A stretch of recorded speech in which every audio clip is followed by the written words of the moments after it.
masa-masa dan menderita kena pandemi belum selesai Pak. Kemarin ketimpa angin mungkin beliau bendernya habis, asbesnya habis, makanya kena banjir 2 meter. Kalau kita yang ngerasain seperti itu, kalau kita yang ada pada posisi itu, rasanya kayak apa? Akan seperti apalah bisa banjir kita. Tentu itu tidak ada lagi, tidak ada pilihan kecuali alhamdulillah, walhamdulillah, summa alhamdulillah. Isinya cuma bersyukur dan bersyukur. Alhamdulillah. Diberi panjang umur, diberi kesempatan, diberi kesadaran untuk bersama-sama kita akan kembali ke sekian kali kita baca kitab Al-Jawhar. Mudah-mudahan banyak manfaatnya, insya Allah. Kemarin kita masih membicarakan seputar ayat ke-47 ya.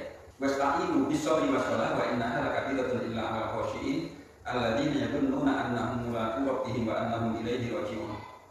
Sebelum kita akan lanjutkan ya Bani Israil dzkuru nikmati allati an'amtu 'alaikum wa anni faddaltukum 'alal 'alamin. Sebelum kita akan teruskan ke situ, kita tuntasin dulu pembicaraan tentang wasta'inu bis-sabri was-shalah. Jadikan sabar dan sholat itu sebagai cara untuk Anda memohon pertolongan kepada Allah. Bukan sabar dan sholat yang menolong kita, akan tetapi sabar dan sholat itu kita jadikan sebagai media untuk memohon pertolongan kepada Allah agar apa yang kita mau dijawab. Wasta'inu bis-sabri was-shalah, memohon pertolongan kamu kepada Allah dengan cara sabar dan sholat. Sabar kembali ke tadi. Sabar itu untuk beberapa hal. Sabar dalam menjalankan taat kepada Allah. Kalau nggak sabar, kalau seseorang nggak sabar, bisa jadi sekarang sholat, besok enggak.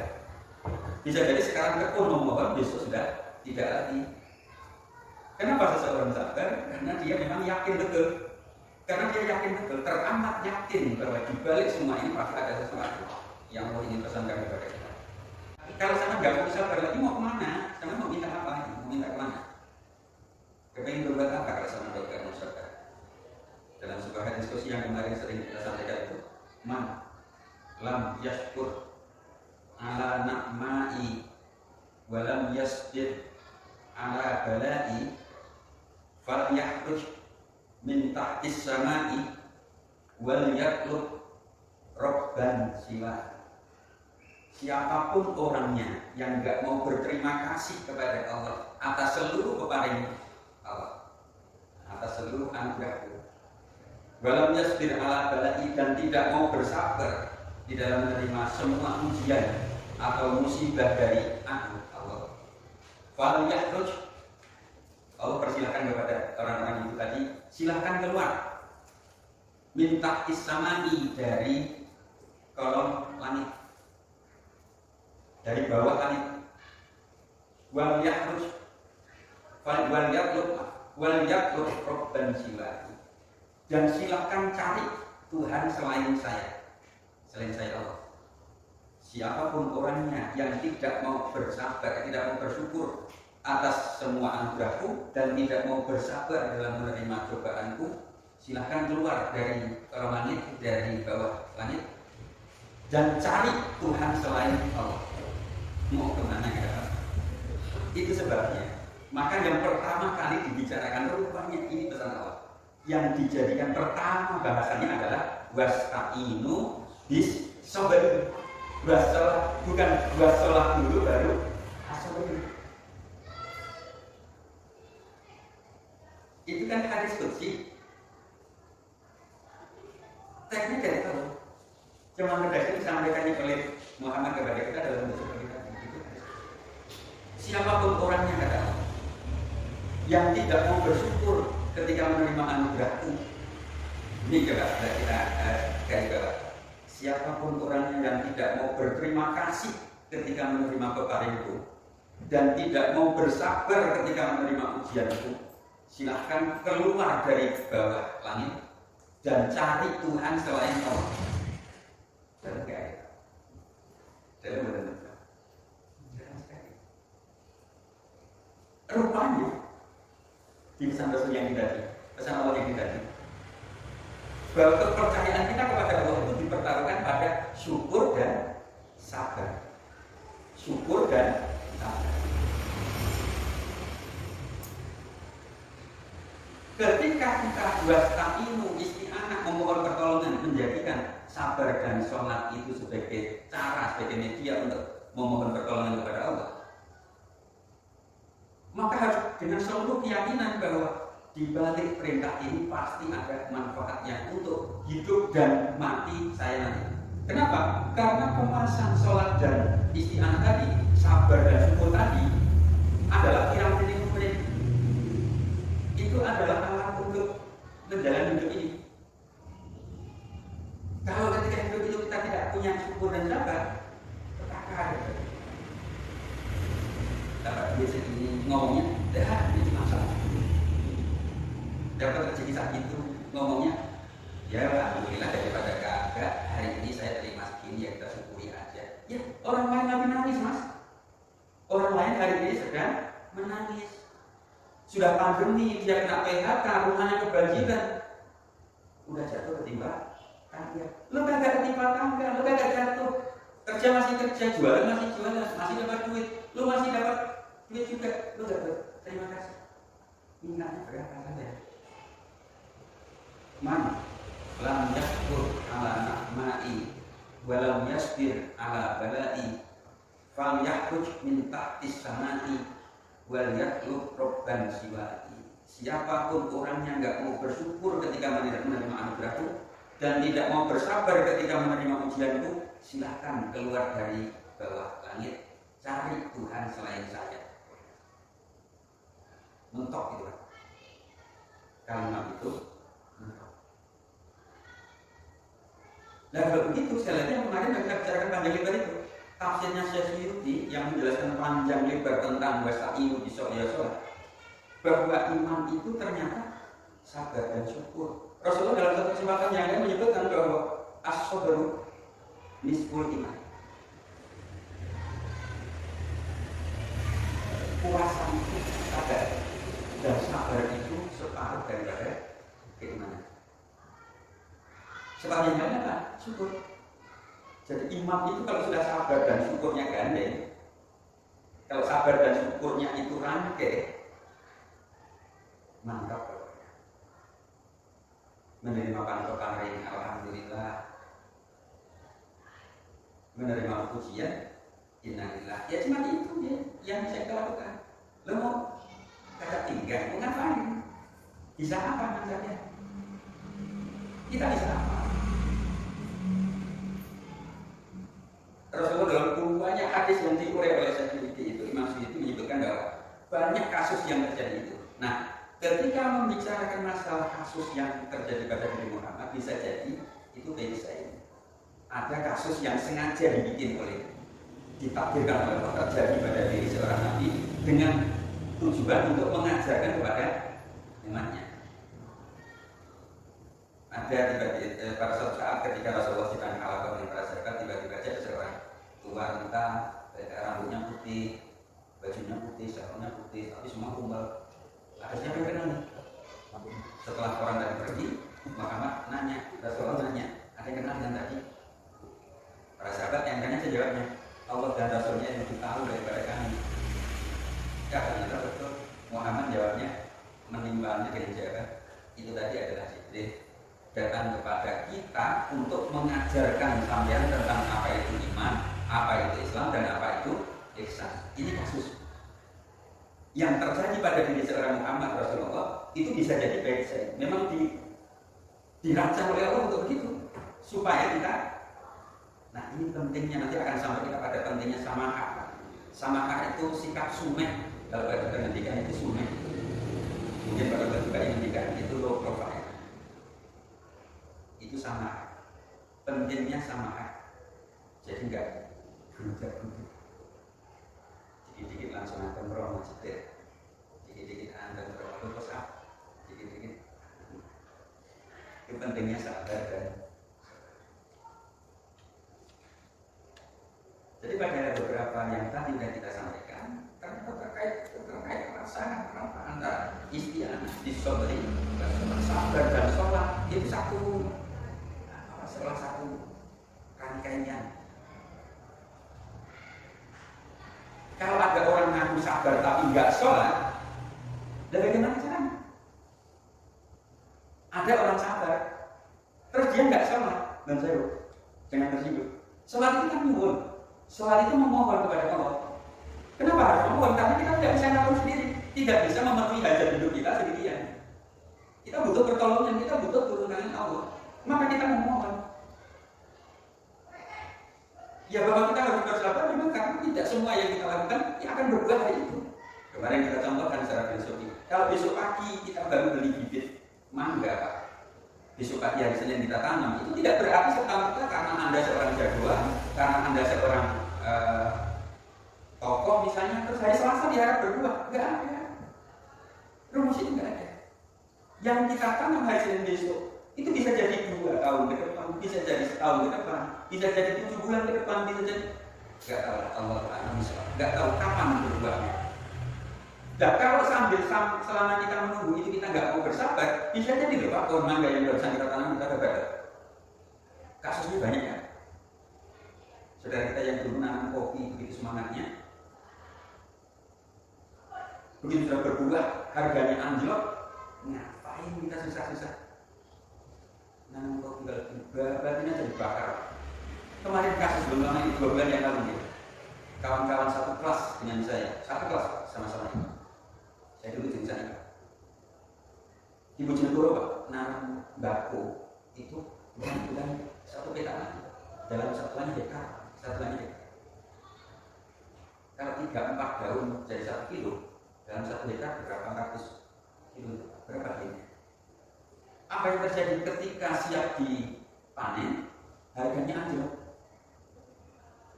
Ada di antara mereka yang namanya Mas Pur, jabatannya Pak Kami Tua, di kampung di situ Kami Tua. Mungkin di sini kalau kesal atau kalau apa, kepala urusan. Tak berarti Pak ya. Dan kenapa? Bukan. Bukan. Nah kita sudah susah kayak nanam dari kecil. Nanam bako itu sekarang pakai airnya dikul Pak. Airnya dikul kanan kiri terus sambil semua enggak kalau luas hektaran tadi berapa capeknya.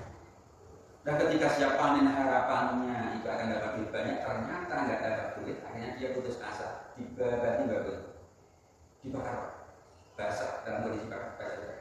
Saya tanyakan kepada dia, kalau sudah kamu bakar dalam keadaan itu, terus kemudian puas kamu gimana? Puas karena dapat duit, atau puas karena bisa melampiaskan emosi, atau puas karena sudah bisa menunjukkan kepada penguasa bahwa saya adalah orang-orang korban ini, ada orang-orang yang tersakiti. Yang mana? Kan? Itu tadi kan kesimpulannya kan orang gak sabar gitu kan? Orang gak sabar. Tanam dari kecil, rumah bako itu melebihi rumah bayi katanya.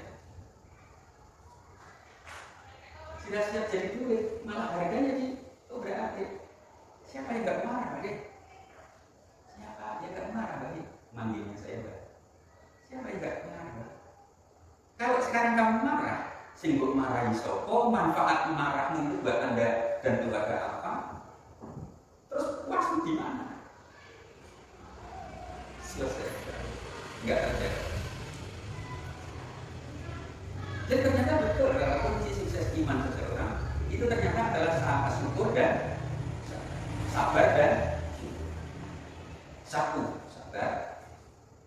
Ketika taat, orang punya doa diijazahkan, sudah dapat ijazah.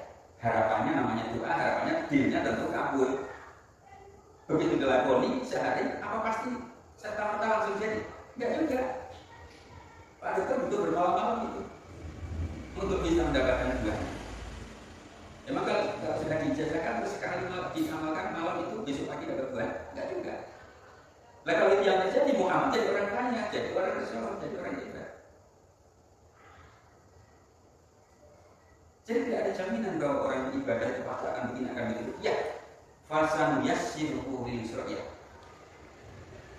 Tapi bagaimana Anda memahami fasan yassiruhu lil yusra? Itu yang kemudian berbeda.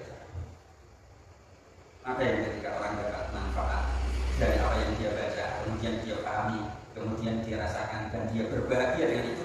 Contohnya, nggak usah susah. Ketika astagfirullahaladzim,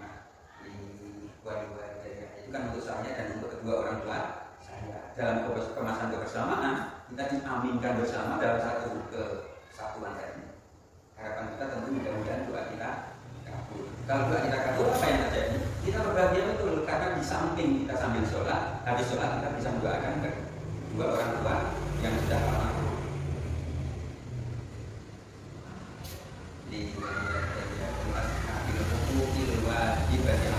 Di banyak saudara kita tidak membaca wajibat hari itu. Wali ashabil hukuki hanya itu. Terus kita baca wali ashabil hukuki wajibati alaiya. Bedanya adalah di ashabil hukuk itu untuk orang-orang yang punya ikatan wajib dengan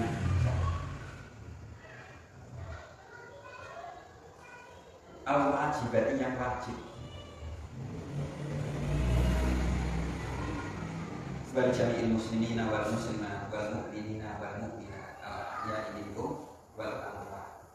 Terus kemudian dia baca Allahumma antas salam. Itu kan Rasul tidak membaca, tidak ada perintah untuk mengatakan bahasanya itu bukan Allahumma antas salam wa minkas salam wa ilaika ya'udus fahayyina rabbana bis wa alaihina jannata daras tabarak rabbana wa ta'ala ya itu doa apa? Karena itu doa dan saya memahami itu sebagai doa, maka saya angkat tangan saya. Untuk orang-orang yang tidak paham itu, tidak yakin dengan itu, ya persilahkan itu. Jangankan angkat tangan, sampai pun Anda tidak wiridan pun itu Anda tidak persoalannya adalah jika kita sabar dan syukur, maka iman kita akan membaik.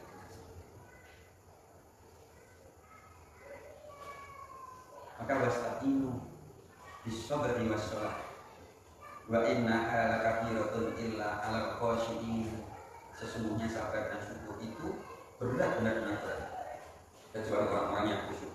Orang-orang yang khusyuk adalah alladzina yadhunnuna annahum mulaqu rabbihim wa annahum ilaihi raji'un. Kita teruskan Syekh Imam Suyuti sebelum ketika lupa dulu Rasul ya harus Nabi sallallahu alaihi wasallam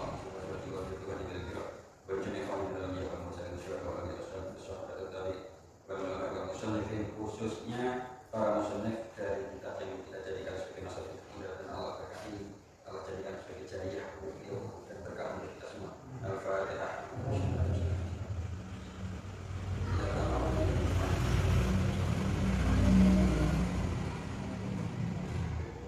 Bismillahirrahmanirrahim. Qala sallallahu alaihi wa sallam.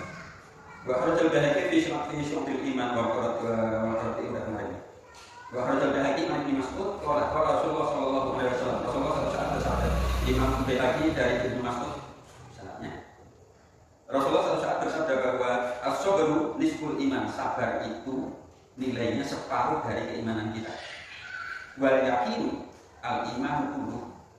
Yakin itu keimanan kita. Sambung. Kalau kita tidak punya, kita yakin bahwa pertolongan Allah akan datang, tapi kita tidak sabar. Makanya kemarin kita ceritakan di seminar yang saya itu yang seseorang berbeda, tidak ada rasa sabar. Kemudian ke mana ya? Ada lagi tidak lagi ke mana ya? Saya membaca. Saya yakin betul bahwa Allah akan menolong. Ya tapi pemahaman itu berbeda. Anda terlalu yakin tapi tidak sabar, atau Anda sabar tapi Anda tidak yakin. Sabar itu nilainya separuh daripada keimanan, dan keimanan itu akan penuh ketika didukung oleh kita. Terhadap apa yang kita yakini, maka saya sabar menunggu apa. Terhadap apa yang saya yakini bahwa mangga ini besok akan membuahkan hasil buah yang banyak sekali dan akan menjadi sumber kehidupan saya, maka dari kecil saya rawat. Saya sempatkan waktu, saya sisihkan waktu untuk merawat mangrove. Harapan kita tentu ketika sudah besar nanti akan benar-benar memenuhi harapan saya, jadi sumber kehidupan saya.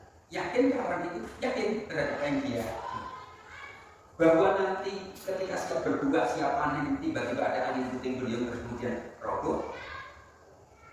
Terus dia bilang apa? seperti pemilik petani baru tadi. Nggak cukup kan?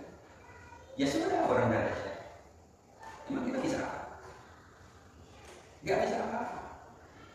Termasuk pandemi pun yang kita juga cuma 3 bulan 4 bulan selesai, ternyata sampai 8 bulan, sampai 9 bulan. Nggak kunjung selesai.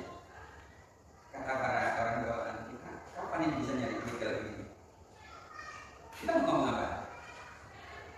Ya sudah, kita sambil tetap yakin bahwa pertolongan Allah pasti datang. Nah, caranya, ayo kita sabar dan tetap memohonlah kepada Allah tanpa salah dan seterusnya. Mudah-mudahan jika dah. Bahkan Ibnu Abi Syaibah wal Baihaqi an Jabir bin Abdullah qala wakila ya Rasulullah, satu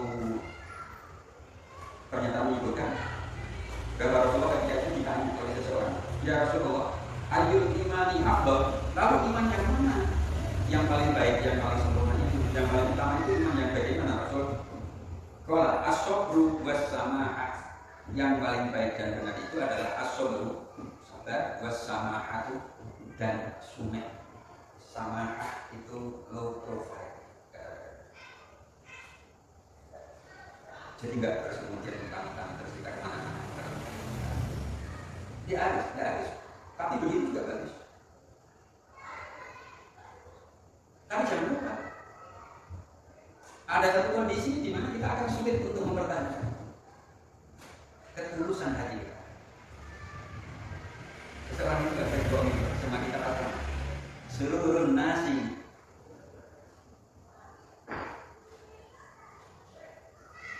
kebahagiaan manusia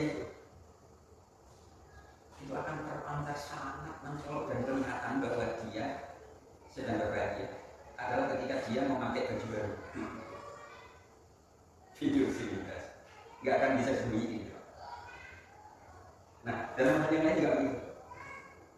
Ada tindakan yang tanpa kita sadari kita telah membanggakan. Kita telah merasa bangga betul dengan kebiasaan kita, mungkin muter tasbih, mungkin pakai serban, mungkin. Nah, selagi kita aman untuk kondisi tadi, lanjut. Tapi kalau ketika itu kita akan muncul tadi, ada baju baru, diberikan orang baju baru, tapi kalau dipakai wah ini pasti akan begini. Ya udah, jangan pakai. Jangan dipakai. Karena masalah tadi pasti akan sedikit kita rasa. Kila fa'ayyul mu'minina akmal iman. Terus yang lain jelas juga. Fa'ayyul mu'minina akmal iman. Rasul, kalau begitu, lalu iman siapa? Siapa yang imannya paling sempurna ya Rasul? Kalau Rasulullah ahsanuhum khuluq, yang paling baik, yang paling sempurna imannya adalah orang yang paling baik akhlaknya. Bukan yang paling pintar, bukan yang ilmunya banyak, bukan yang ahli ini dan ini akan tetapi adalah ahsanuhum khuluq, yang paling baik budi pekerti. Nah, budi pekerti yang mana? Bagaimana kita menilai orang yang tidak baik dan budi pekertinya? Seseorang tidak bisa disembunyikan. Hati kita ini Pak, tidak bisa dipahami. Kubilat dulu karena di man ahsana ilaiha wa di man asana ilaiha.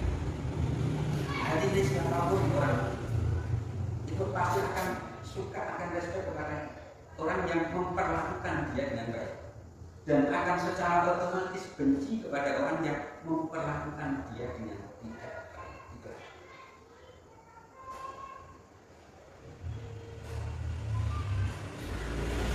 Kalau begitu, bagaimana kita akan berakhlak dengan baik kepada orang di sekeliling kita? Mari dengan sepenuhnya kita yakini, kita sabar melakukan kebaikan yang kita Kita tersangka. Bahkan jadwal baik hati an Abdillah bin Ubaid bin Amir dari mbahnya. Bainana ana inda Rasulullah sallallahu alaihi wasallam idza ja'ahu rajulun faqala ya Rasulullah mal iman qala as-sabru was-sama'atu qala fa ayyul islami afdal qala man salimal muslimuna min lisanihi wa yadihi qala fa ayyul hijrati afdal qala man hajar syuq qala fa ayyul jihadi afdal qala man uhriqa damuhu wa utira jawabuhu. Rasulullah satu saat, riwayatnya dari Al-Baihaqi, dari Abdillah, dari Ubaid bin Amir, dari ibahnya. Ketika kami sedang duduk-duduk di samping Rasulullah, tiba-tiba saja datang seorang laki dan bertanya kepada Rasul, apa sih iman? Qala as-sabru was-salah. Iman itu adalah sabar dan sumeka. Qala fa'ayyul islami afdal. Rasulullah Nabi ngomong lagi, fa'ayyul islami afdal. Lalu Islam yang mana yang paling utama? Islam yang baik itu adalah orang Islam lainnya itu merasa nyaman, merasa aman, merasa tidak khawatir lagi dari jeleknya lisan orang itu, wayadihi dan tangan dia. Orang Islam yang baik adalah kalau ketika saya ada di sini, itu orang lain nggak mikir, nggak takut, nanti nggak takut lagi. Di dalam sini, ada sih coba, jangan aja kita coba. Jadi di sini, datang di sini. Kalau ketika keberadaan kita orang lain tidak merasa khawatir, alias merasa aman dengan mulut dan tangannya, maka itulah orang Islam yang terbaik. Dan sebagaimana kita menyikapi menempatkan diri kita di tengah masyarakat yang hidup ini. Lalu bagaimana cara? Sepakatnya belajar. Kita belajar yang baik, belajar untuk sabar dan belajar untuk berterima kasih. Dengan berterima kasih kita nggak butuh punya orang lain yang tidak ada. Dengan sabar, insya Allah kita semua yakin bahwa kita punya bagian sendiri. Dia akan ketukar ya. Nggak perlu kemarin kita contohkan. Kita lagi bangun rumah, jika ada di sini belum selesai. Nah, sementara kita dipanggil bos untuk kerja. Ternyata kerjaan itu adalah bongkar rumah. Kita lagi bangun rumah, disuruh bongkar rumah. Apa yang terjadi? Potensinya adalah kita akan mengirit rumah yang dibongkar tadi, materialnya untuk dibawa pulang agar di rumah cepat selesai. Persoalannya adalah halal nggak itu? Yang sering kan terjadi. Kita di rumah ada mungkin cucian piring istri yang lubang mungkin semuanya. Nah, kita sedang kerjakan di sana itu yang semuanya bersibuk. Maka secara otomatis refleks kita akan tadi 20 kilo gak apa-apa kali. Bapak sekilo setelah segini saya kantongin gak apa-apa kali, aman kan? Bosnya gak tahu, semua gak tahu, yang proyeknya saya sendiri. Ya bawa aja. Saya semuanya dikit di rumah. Selesai kan? Itu persoalannya. Seperti ini kan, kita berontok dari nafsu benar kepingin segera selesai proyek kita. Tanpa harus berhitung bahwa itu halal atau itu tetapnya sabar dan syukur. Coba sekarang, mungkin itu dulu yang kita tambahkan malam hari ini. Masih ada bicara apa dari Pak Sandi? Oke, mungkin ada yang perlu jenengan sanggah, ada yang perlu jenengan ingatkan saya lupa, atau jenengan koreksi pembicaraan tadi, atau mungkin perlu jenengan kandani, jenengan benarkan yang salah. Saya persilakan dulu. Monggo, silakan. Tadi ayo Ustaz, ada doa untuk minta duit kepada Allah. Minta duit. Enggak ada itu. Awal kan bukan mencetak dulu. Itu kan dicetak oleh negara. Iya. Ada doanya enggak? Ada. Ada. Ini Juga minta duit kepada Allah gitu ya. Juga minta duit kepada Allah. Jadi duit itu adalah apa ya Pak? Alat tukar yang dicetak oleh negara. Ya kalau minta duit logikanya kepada negara, bukan kepada supaya negara mau ngasih duit kita, caranya gimana? Ya bekerja.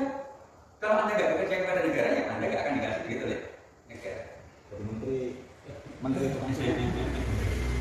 Ya kalau kita nggak mau kerja kepada negara, ya kita nggak akan dikasih duit oleh Ada yang jawab, saya pakai duit ya.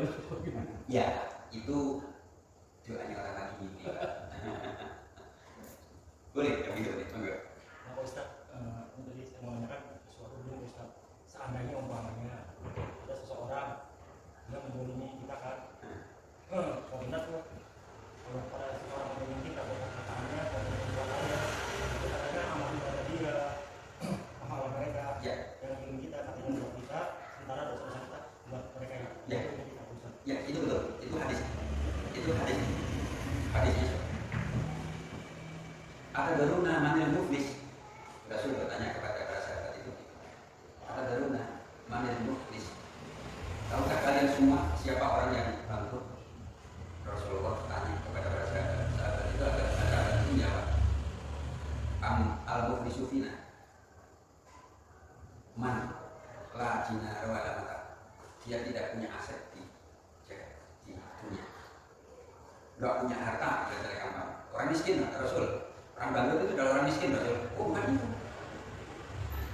Terus di akhir hadis Rasul menjelaskan bahwa al-muflisu fina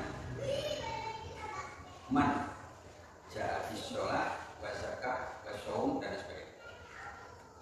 Bukan itu kawan yang dimaksudkan al-muflis tadi itu adalah besok kalau seseorang datang menghadap Allah dengan pahala sholat, dengan dia dulu rajin zakat, dia dulu rajin puasa, dia dulu rajin sedekah, akan tetapi dia suka melukai temannya, dia suka menyakiti temannya, dia suka mendolimi temannya. Maka ketika itu dia akan disuruh membayar apa yang dikatakan. Dia akan disuruh untuk kebaikannya tadi. Harga kebaikan sholat dan zakatnya tadi itu akan diberikan kepada orang yang dilai. Dia kan tidak ada kerja di akhirat tidak ada kesempatan untuk bekerja lagi. Terus bagaimana caranya? Satu-satunya pilihan ya pahala sholatmu itu akan diberikan kepada orang yang suka kamu kasani, yang suka kamu dolimi, yang suka kamu bikin hoak,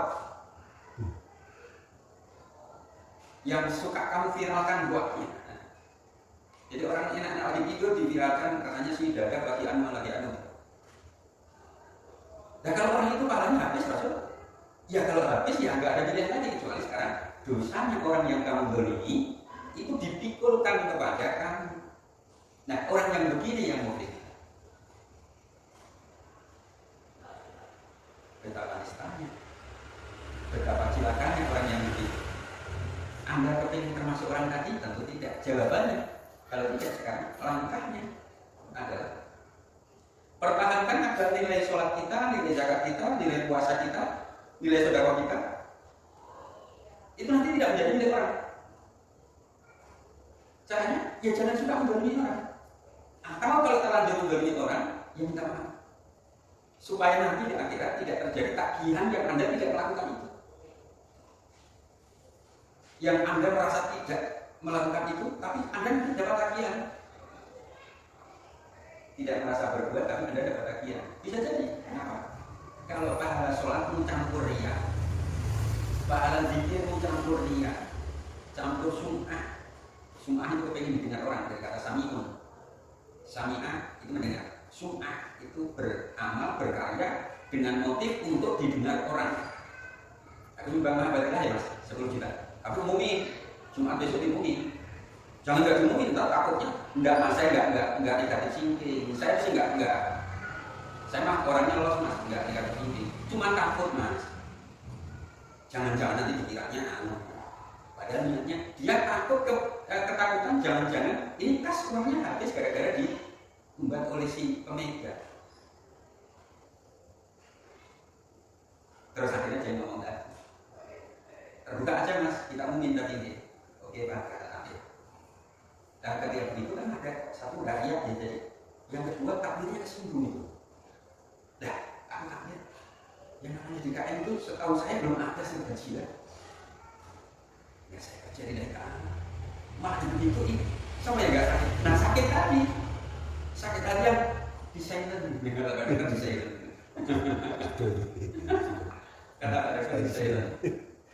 Saya sakit hati Pak, tapi saya nggak ngobrol dan saya nggak keluar bahwa saya sakit hati apa artinya. Nah ini nanti berpotensi ke depan di akhirat nanti akan ditakdirkan kepada enak-enak tidur, tahu-tahu disuruh tidur. Apa ini Pak? Tagihan apa? Saya nggak makan kok. Ya tapi sama. Akhirnya kita dapat tagihan lagi. Habis anak. Ya kalau sholat kita murni, semua amalnya akan nilainya baik. Kalau zakat kita murni, kalau puasa Ramadan kita murni, dan semua sudah bercampur dengan riya. Puasa Ramadan kemarin dilalap tanpa saya sadari, saya nyamping dengan calon mertua.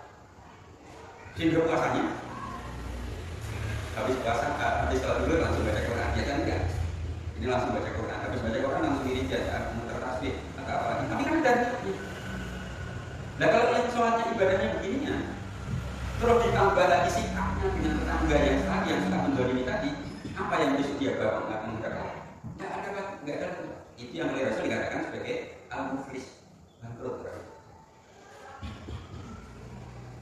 Orang yang datang menghadap Allah dengan pahala sholat, dengan pahala zakat, pahala puasa, pahala haji, pahala macam-macam, akan tetapi habis semua itu ditagih oleh temannya. Kenapa? Karena temannya dulu sering didolimi. Makanya nyantai aja Pak. Sekarang jangan gampang apa ya? Baper. Ya gampang baper. Udah biarin aja. Itulah agama kita. Jadi kalau kita sudah berkarya dengan sebaik mungkin sesuai dengan track yang sebaiknya sebenarnya, kok masih ada orang musik, alhamdulillah. Mudah-mudahan ini jadi tabungan saya. Ini deposito saya. Alhamdulillah. Tapi jangan kemudian memancing Pak. Pancing semua orang kreatensi seolah supaya orang kreatensi semua merasa saya. Maka saya akan bikin trik. Jadi dirasani orang, didolimi orang itu sesungguhnya adalah sebuah keberuntungan. Karena itu kita besok akan dapatkan hak tanpa kita harus susah payah beramal. Dengan catatan kita memang benar melakukan. Tapi kalau orang itu melakukan terus dirasani orang, ya betapapun itu tetap ibadah, tetap. Mudah-mudahan tadi jawaban ini, mudah-mudahan itu menjawab apa yang ditanya. Oh, ini ada yang lain. Ya. Kalau misalnya orang dirampok itu bagaimana? Oh, iya, seperti itu juga. Salahnya orang perampok, orang yang dirampok. Sama. Ini kan didolimi. Yang kerja saya, mati-matian saya. Dirampok, betul. Yang namanya untuk mengumpul duit 1 juta itu, saya kerja 10 hari bisa jadi, 15 hari bisa jadi. Itu puasa untuk mengumpul 1 juta. Kalau kepotong uang makan anak saya, anak istri dan anak, itu nggak sampai 1 juta. Nah kalau begitu, untuk mengumpul 1 juta lagi, saya perlu kerja dalam keadaan puasa selama sekian hari. Ketika sudah muncul juga dirampok orang, ini kan saya didolimi Pak, mutlak itu didolimi. Bagaimana hukumnya perampok? Kalau dirampok, alhamdulillah. Ya, kalau bisa alhamdulillah. Kalau bisa alhamdulillah. Tapi jangan kemudian nanti saya pulang nonton sendiri lah. alhamdulillah. Alhamdulillah. Masih ada. Itu Padahal saya tidak mengganti. Ya. Katanya yang katanya ke akhirat, dia sudah ada balasannya. Contohnya dia menjualnya seseorang, itu katanya dia akan musibah ya dunia. Sementara orang yang dijolimin pasti rezeki akan bertambah. Apapun Pak Ustaz. Mungkin pasti itu kayak sih Ustaz. Ya. Ada siksaan atau ada nikmat atau balasan yang disegerakan dan yang ditunda sampai di akhir. Yang disegerakan. Kalau sampean ini satu contoh kasus. Allahu a'lam kebenarannya ya. Seseorang lagi kerja, dia lagi kerja, diberitahu bahwa ibunya sakit keras. dia di ICU sebuah rumah sakit. Panik kan dia, pusing kan dia, bingung dia. Dalam keadaan gagap dan pusing tadi, dia pulang dulu, mengambil seperlunya yang mau dibawa ke rumah sakit. Harapannya nanti segera ibunya segera pulang. Sampai di pos itu dia melihat di bawah pompa mungkin angin pembakar pemadam apa itu? Apa? Itu ada kucing. Ada kira-kira 6 ekor kucing yang 5 kecil suatu hari meringkuk merebutkan putih susunya ibunya. Itu dalam krimis. Ibunya dalam kondisi dimintai netek oleh anak-anaknya. Keadaan apapun dia, walaupun kehujanan pun dia ikhlas. Ini satu pembelajaran kita. Terus bapak tadi yang mau ke ibunya tadi, pergilah ke warga, beli nasi dan seperlunya yang dimakan kucing. Termasuk bikin perlindungan peneduh untuk ibu. Diberikan makan seperlunya, kasih ikan apa yang mereka kira-kira mau kucing. Ini ada banyak cerita. Dirawat dengan baik, terus kemudian dia pergi segera ke ICU di mana ibunya dikabarkan dirawat. Betapa terkejutnya sampai di ICU, ibunya di ruang ICU enggak ada.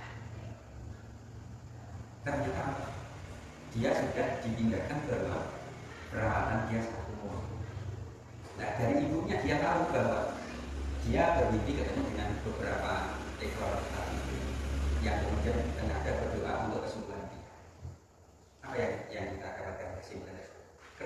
Cerita itu seolah fiktif, tapi banyak yang fakta. Banyak yang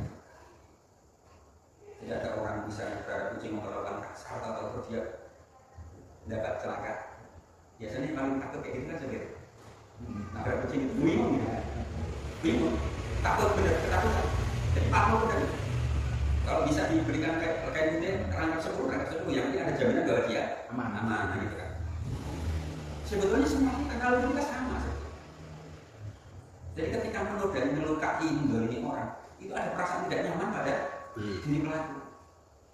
Cuman karena sikap abe, sikap aco, sikap ada lalu gue. Itu yang kemudian menjadikan masalah tadi terus. Sebetulnya kita sendiri paham ya, bahwa ada tindakan, ada dosa yang jika itu kita kerjakan, itu balasannya bisa jadi di dunia. Contoh kasus, kalau ke orang tua, itu tadi ke orang tua, dan demi Allah saya sendiri melakukan itu. Beberapa tahun